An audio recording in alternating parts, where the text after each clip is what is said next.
শহরের প্রাণকেন্দ্রে অবস্থিত ঐতিহ্যবাহী বিদ্যাপীঠ কুষ্টিয়া হাই স্কুল। গত এক মাস থেকে বিদ্যালয় কর্তৃপক্ষের অনুমতি ছাড়াই স্কুল মাঠে পুরোদমে চলছে বাণিজ্য মেলার আয়োজন, যার আয়োজক কুষ্টিয়া চেম্বার অব কমার্স।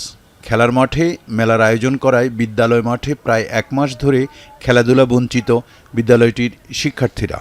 এই মাঠটাতে ইটমিট বাসের কারণে এখন জায়গা অনেক শর্ট, এখন খেলতে আমাদের অনেক কষ্ট হয়। খেলাধুলার অনেক সমস্যা হচ্ছে, মাঠে নেশাবান হয়, অনেক রকম বাজে কাজ টাজ হয়। এক মাসের মেলা বলে 2 মাস হয়, এবার বাসকুটি গাড়ি রাখে আপনার 4 মাস 6 মাস ধরে, আমরা খেলতে পারছি না।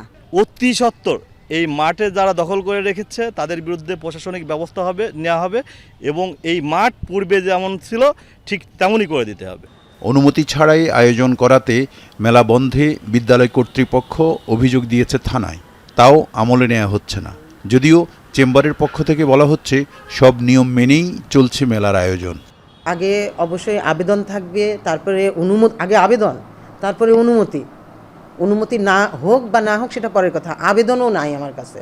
তাহলে আমি বিষয়টাকে এটা তো একটা শিক্ষা প্রতিষ্ঠান, আমি আজকে আছি কালকে থাকবো না, কিন্তু প্রতিষ্ঠানের প্রক্রিয়া তো আছে, নিয়ম নীতি তো আছে। সভাপতির অনুমতি ব্যতীত তো কোনো কাজ করা সম্ভব না, আমিও করতে পারি না। স্কুল মাঠে কোনো অবস্থাতেই মেলার আয়োজন বৈধ নয়। আয়োজন বন্ধে নির্দেশনা দেয়া হয়েছে বলে জানান প্রশাসনের এই কর্মকর্তা।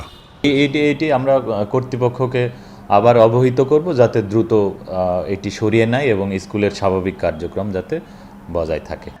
শিক্ষার্থী এবং সচেতন নাগরিকরা বলছেন, ঐতিহ্যবাহী বিদ্যালয় মাঠটিতে এমন মেলার আয়োজন বন্ধে স্থায়ী পদক্ষেপ নেওয়া জরুরি।